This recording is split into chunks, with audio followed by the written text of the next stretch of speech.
A famous writer, Tracy, writes a song that has been popularized by Linda Randall. The song says, life is easy when you are up on the mountain, when you've got peace of mind like you've never known. But things change when you are down in the valley, and that's when faith is put to the test. Beloved friends, today we want to talk about failure and loss. If there's one thing nobody ever prepared us in this life for, is how do we navigate failure and loss. My name is Erica Okeyo. I'm going to be your host, and I'm joined with two very great friends of mine, and we are going to have this conversation. We'll talk about our personal experiences of how we failed, of how we lost, and how we overcame, and how you can also overcome. Karibu sana to talk, share, and inspire. Hi guys. Hi. How are you once again? We are fine. Happy to have you for the nth time. I hope you're doing well. Yes. I hope the Lord has been good to you. Yes. Please introduce yourself for someone who's seeing you for the first time. Well, my name is Brian Bosire, and I'm really happy to be here. My name is Brenda Nyambeki, and I'm happy to be here. Right. This is where we say what we do as well. Yeah, Alright. you can go ahead if you would Yeah, like to. you know. Yes. Yes. I am an MC, I'm a content creator, and an applied theatre specialist. Oh, it's not that serious. I'm just a recruiter, a nurse by training, and a mental health enthusiast. Yes. I'm a host and a moderator. This is what I do for a living. Yeah. Yes. Okay. So guys, let's go right into it. Today's topic, please ask the director to avail serviettes Serviettes. to be on standby. Just in case it might turn into a whole therapy session. So I know this is very deep. Failure and losses are very personal things. Yeah. And but at the end of the day, we are here to inspire, right? So Brian, please share with us. I'm sure you've had quite a number of experiences. Please share with us one that you are comfortable sharing for this minute. I think one of the failure that was also a turning point in my life. I remember all through, I like to describe myself as slightly above average student, but my peers describe me as like really being brilliant. So I've always enjoyed the joys of success from time to time. So I remember like in high school, I was among the 2,000 people who got an A. So that was a privilege. I was called to do nursing in the University of Nairobi. That's in your year. Yes. And that's when I experienced failure. I remember I was in second year. We were doing a unit, many units. Among them was a specific unit called microbiology. So during this particular unit, I know this is a church show, but I was watching a movie by the name Game of Thrones at that particular time. And I think I never read for my exam. And it goes without saying that I failed for that exam. I felt like I didn't deserve it, so I ended up redoing a whole year. A whole year? Yes, I redid a whole year. I used to have one class on Tuesday, so it took 5 years in campus instead of 4. And this was one of those things that I think, first of all, my friends, their friends you are with in high school, they would used to see me excel, and then they would be like, Brad, how can you fail? Like it is not expected. It's kind of like failure is meant for certain people, but not you, especially when it comes to academics. My parents were a bit disappointed, like I'm among the few people in our estate who went to university, and here I am saying I'm redoing a whole year. The village champion has failed. What do we do? So the conquer. it was a really, it wasn't really one of my best moments. I think it also got into me. It affected me. But I think because of that experience, I can say I am the person that I am today. And why do I say that? Because I used to have only one class every Tuesday from, I think, 8 to 1. The whole week. And I had a lot of free time. So what happened is the University of Nairobi used to have a lot of sessions in main campus. You'll find if you had certain guest is coming. So I capitalized on that, and I started actively participating. So you'll find when I was in campus during this year, I did a program called Ajira. I was able to participate and see like someone like Raila Odinga, former prime minister, give a talk show. There are many things, participate in career fair. That's when I learned about networking and all. And the one thing that happened is I did a leadership program in my 3rd year, 4th year. and it was being launched in Kenya for the first time. It's called the ALX Launchpad Program. It's affiliated to the African Leadership University, where you learn about leadership on things like data and decision making, entrepreneurial leadership, communicating for impact, and so on and so forth. So the CEO, whose name is Fred Swanika, was coming to give a talk. And because I was there, I got the opportunity to apply into this leadership program. It was only recruiting graduates, but for some reason, I got accepted, even though I was still a student. And it is in this program that I can say I rediscovered my purpose, I connected to my why, what inspires me. And it is during this program that I came with my personal mission statement, which is to enable, inspire, and empower people within my sphere of influence to unlock their full potential. Why am I sharing this story? For me, it's Wait, sometimes... you have a personal mission statement? Yes. Yes, I do. Yay, Brenda. Because I went through this program. Yes. I think, yeah, it's... Nobody was born knowing these things. Hey! We go through experiences. We are always learning. You also have a personal... I do. Hey. This is your time. This was your need to do experience better. to I be need to do- inspired. Okay. Yeah, but yeah, so back to what I was saying is, well, now when I look back, I'm really grateful I failed at that particular point, because if I hadn't failed, I would have had a not have very learned all those things. different trajectory. You know, like I would have met the friends I met, because it's the friends I met during this leadership program that influenced me even to have the job that I have today. Even my current boss, I met her during this leadership development program. So it goes back to saying what Steve Jobs says in his leadership speech at Princeton University, that the dots only join from behind, that sometimes the experiences that we go through, they may not make sense at that particular time, but then they are milestones building towards the person that will become eventually. Wow. You know, you've told us the failure that became an opportunity, and you've already inspired us. You know, if we actually close at this point, No, there's no, point no, of- you can't do that. We can't. You We are not cannot doing do that. I that. said if we, but we are not doing that. Yeah, You Brenda. know, after listening to Brent, I'm like, Aki, after this, I have to call my therapist, my life coach. And your mentor. My God, you people have personal mission statements. You I can always start anytime. I can do better. Okay. So, yeah, I think I have failed as well. I have failed. I don't think in my education journey I have failed so much. Of course, there are instances where I'd not get good grades. And then you get the African meetings at home, and then you do better the next term. My campus life, I was pretty much self-focused, because then I was independent, and a lot of things were dependent on me. But I think where I have failed is, I failed in terms of my career. I have done business before. Which have failed terribly. And I have failed equally in my romantic life. I have failed equally in my other relationships, either with family members and friends and stuff. But one failure that has stuck with me for years, I think, is the business one and the career. And I think where we spoke about it later, when I talked the post-campus session, where I said my post-campus journey was really defined by grief, because I had just lost my mom, and so I was fresh in the job industry, and I'm still going through this grief journey and everything. And so I ended up taking so many job opportunities that did not suit me, and I ended up doing them terribly. As a result, you find the HR is either telling you, Brenda, you need to do better. I think most of the jobs I just quit because I felt like I have failed in this particular job. Business, I have tried business before. Erica here, you can attest to that. And they also flop. And when you were talking about it is when it hit me. These things that I have failed in I did not just fail. There are some lessons that came with. I want you guys to hold that thought. Hold that thought. Because at the end of this conversation, you want to deduce that failure is actually not a bad thing as such. It's not a bad thing. It pivots you to an opportunity or a success that would not have come if you did not fail. Yeah, I've also failed a number of times.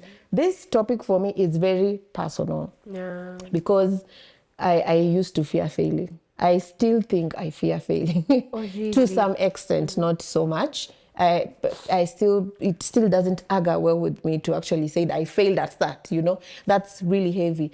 But one of my most remarkable failures was when I was really applying for this program. I knew this one is going to change my life. This was the one. This was the one. I get this one, I'm done. Yeah. So I applied the first one, like it was a World Bank Young Professionals program. It's 5,000 people apply, but they only take 40 people. So I was really risking. The resilient in me was really risking, and I was actually not risking. I was taking a chance, and not just taking a chance. That was me exercising my faith, because I believed that, that verse that, is it John 15? That if you abide in me and my words abide in you, you will ask anything in my name and it shall be done unto you. That was me exercising faith. So I applied. During the first pool, I was not selected. I got a rejection. So with the first, I actually accepted. I'm like, oh, you know what, Erica, you're also trying to hurt. Who do you think you are? Then I moved on from that. I moved on from that and just got fine. Then those people emailed me back that after careful consideration, they have decided to proceed with me to the next level. So of course I was very encouraged. I'm like, oh, maybe they saw something unique, and it's like gave me a lot of zeal to keep going. There are those kind of applications that have so many processes in between. So I went through the second process. I passed the second process. I think I was supposed to go like for four stages. So the third stage was that is where problems began. So I passed the third stage, but I did not get to the fourth stage. The fourth stage was actually the selection stage. So we actually waited. The results took so long. People gave up. People who I was waiting with, I think at that point, I must have been the only Kenyan. People who I was waiting with, I was like, no, not really a WhatsApp, but like a website. People would update. I had given up on it. No, I had not given up. People had given up. I was still resilient. I was still hopeful. Something just told me, keep at it. What God cannot do does not exist. I was like that thing. But I did not get the job. I was so heartbroken. I cannot even explain it in words. Like that one really, really broke my heart. And I did not have the strength to pick myself up and to start applying again. And that is something I have not told so many people. That's not a conversation I've had, because it was just shameful for me to actually say it, that I have failed, until I went to some forum and people were talking about their losses and failures. I'm like, oh, actually hearing CEOs, people who started businesses, like when I learned that, for example, Amazon, it failed before it actually succeeded. I learned so many of these people who have succeeded have failed before they succeed. I was like, oh yeah. For me, I'm always like, if this thing works, well and good. If it does not work, I'm always moving. It's a trait that I don't know how I got it, but it's something that, so it's not like I've gotten used to failure. No, that's not the point. The point is I'm always ready to risk, and I'm always ready if it fails, and I'm always ready if it works out as well. So if it fails, I'm like, okay, sawa, what did I do? Nowadays, I always do an analysis of what did I do wrong, what should I do next time, But I think 5 years back, I was like, oh, it has failed. It's okay. On to the next. Oh, it has failed as well. On to the next. But then you realize, when you start now thinking critically and analyzing, I started this business in January. Maybe in 6 months, I should have been in a certain place. And maybe by the third month, it's not picking. As it should have. As you let's say, as you would have projected it. Yes. Then you always need to go back to the drawing book and ask yourself, what am I doing wrong? Yes, and, yes. So that you understand. Because if you leave this business and then start another one in the next 6 months, chances of it failing are high. Yes, and I'd also love to hear from you, Brian, from the lessons that you learned. You were actually watching a whole series that made you redo school for a whole year. What are some of the lessons that you learned Brian, from that? Fully risk, sir. I think You did risk, but I was present at that particular time. The season was at its peak. I think I would have done the same thing. The season was nice. Maybe have balanced watching and reading, but I think, excuse me, looking back, one of the lessons that I think stand out is great things are built over time. Success is not overnight.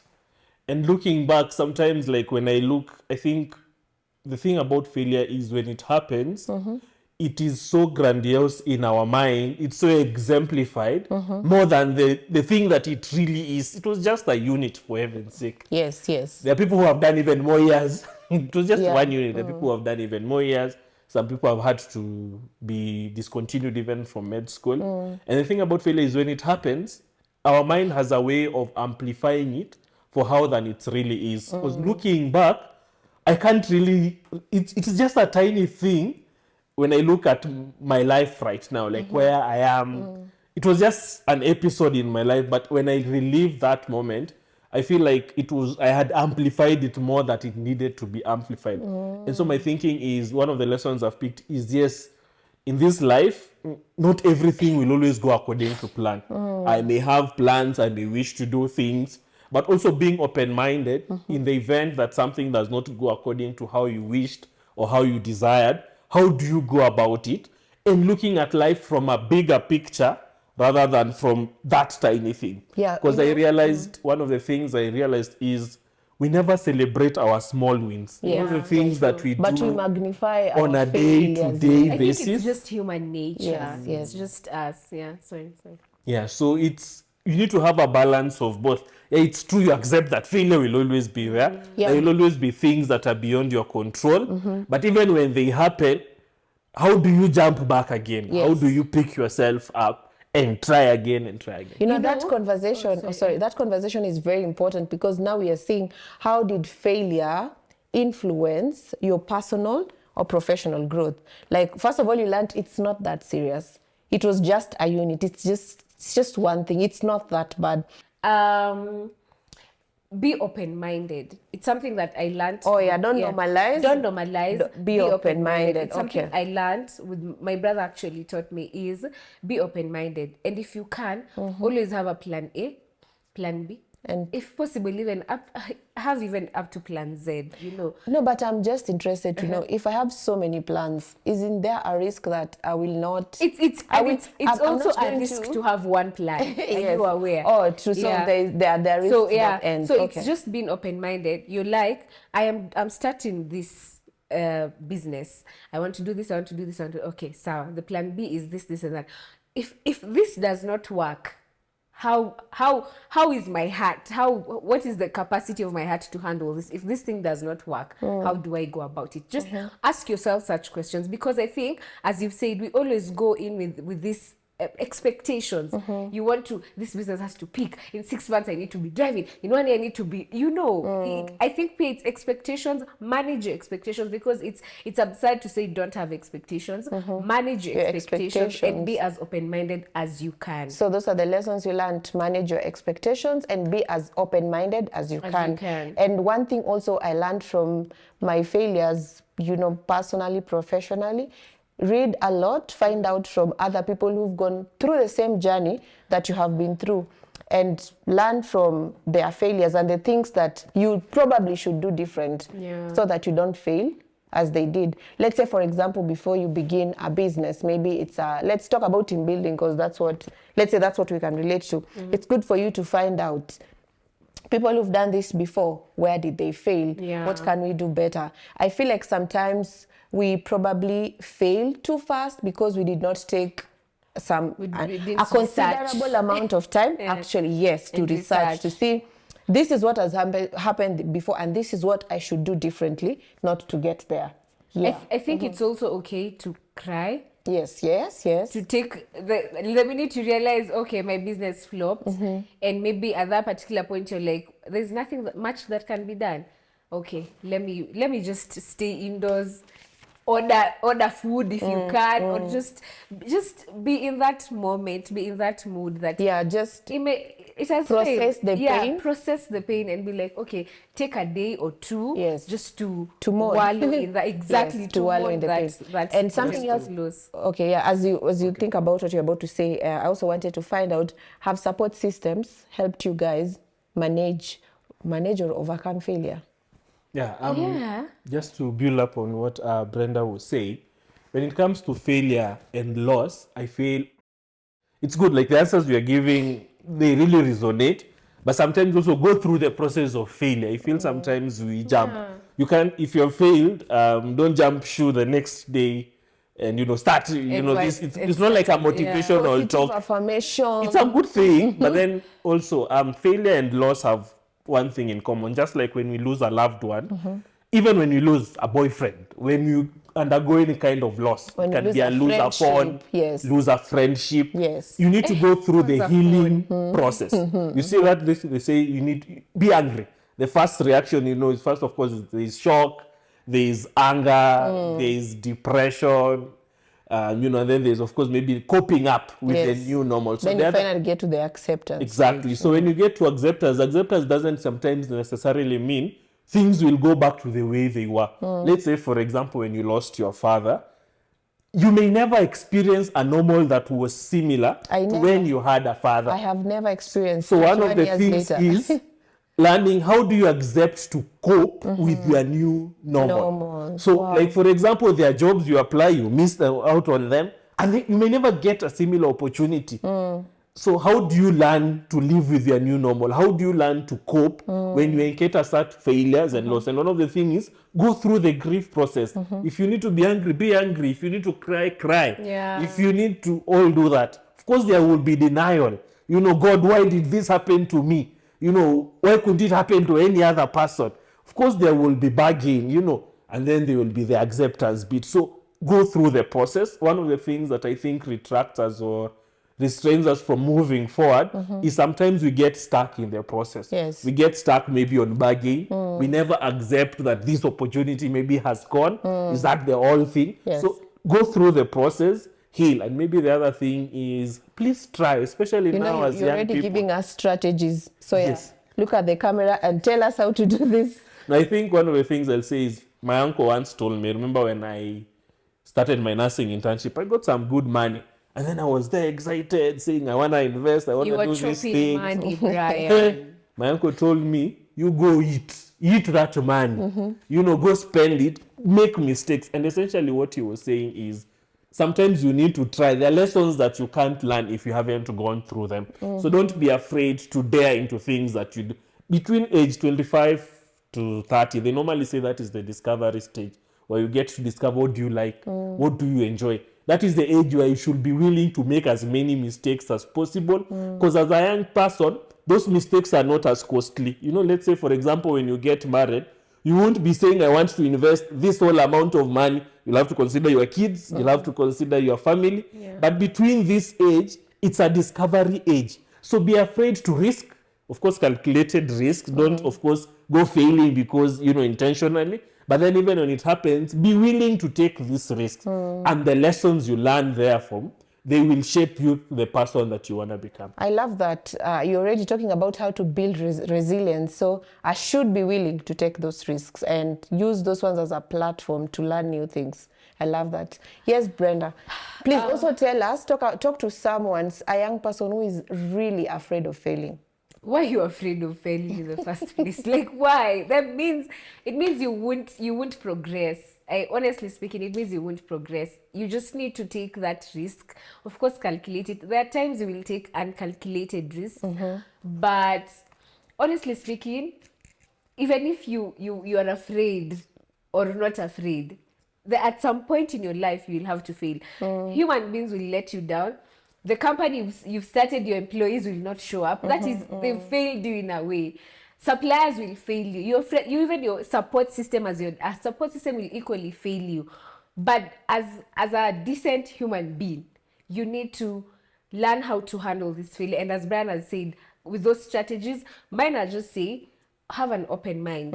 Open mind. Manage your expectations. And above all, I think we just haven't touched on it. Having a support system, your friends who believe in you, like your circle, your family, people who you can tell, oh, baby, I'm starting a company. It's like this and this and that. And you also have professionals in that path you want to take. Or it could be romantic, it could be career-wise. Do you have people who can give you sound advice or professional advice as well? But over and above, I think failure is an option. That's what I'd say. Failure is an option Failure is an option. or inevitable. It is like it's always an option, because as I've told you, I will start a company. My receptionist will call me tomorrow and tell me, oh, I cannot show up. He or she has failed you in a way. You know, he has failed you in a way. So in as much as you're afraid of failure, it will always pop up in a way. So it's inevitable. So okay, yeah, let's say inevitable then. But for me, it's only Yes, yeah. Anyway, so. 10 minutes parting shot. Brian. I think for me, 10 seconds, sorry. I was like 10 minutes. Two things for me as a parting shot is we'll always be afraid of failure, but do it scared anyway. Yes. We never reach that. Every human being, even Elon Musk, sometimes experience fears that prevent them, from doing something. So first of all, even if you're scared, do it scared. I think my last parting shot is perfection is the enemy of success. Don't wait for perfect time, perfect opportunity for you to try something because you anticipate failure. Perfect as you do. Good is good enough. As long as something is good, just go with it. Don't wait for the day. Like, for example, Erika, maybe you'll say, I'll wait for the day, maybe I'll start this set when everything just aligns. No. You perfect as you go. As you go. Wow, I love that. Brenda. Yes. 10 seconds. 5, in fact. I think when you fail, be aware and also accept that you have failed, and also just wallow in it, mourn. And then after that, go back to your drawing book and ask yourself, what did I do wrong? What can I do? Because even amidst your failure, there's something, even if it's just one thing, there's something you will have gotten right. Maybe that's what you can really run with it. So once you've realized, okay, this has failed, what did I do wrong? Take your time, mourn, and then analyze, okay, what can I do better? And as I've said again, just have an open mind and manage your expectations. Yes. Thank you so much. That brings us to the end of our conversation today on failure and loss. It is my hope that you have learned and you have seen that failure is normal. We have all failed, and there is actually nothing wrong with that. The most important thing that I wanted to remind us today is, you see the same song that I started with, the chorus says, but the God of the mountain is still God in the valleys. When things go wrong, he will make them right. The Lord is still with you, even in those times that you have failed. Psalms 34 says that the Lord is nigh unto the brokenhearted. So be encouraged, and I hope to see you once again in another episode of Talk, Share, and Inspire. Bye-bye.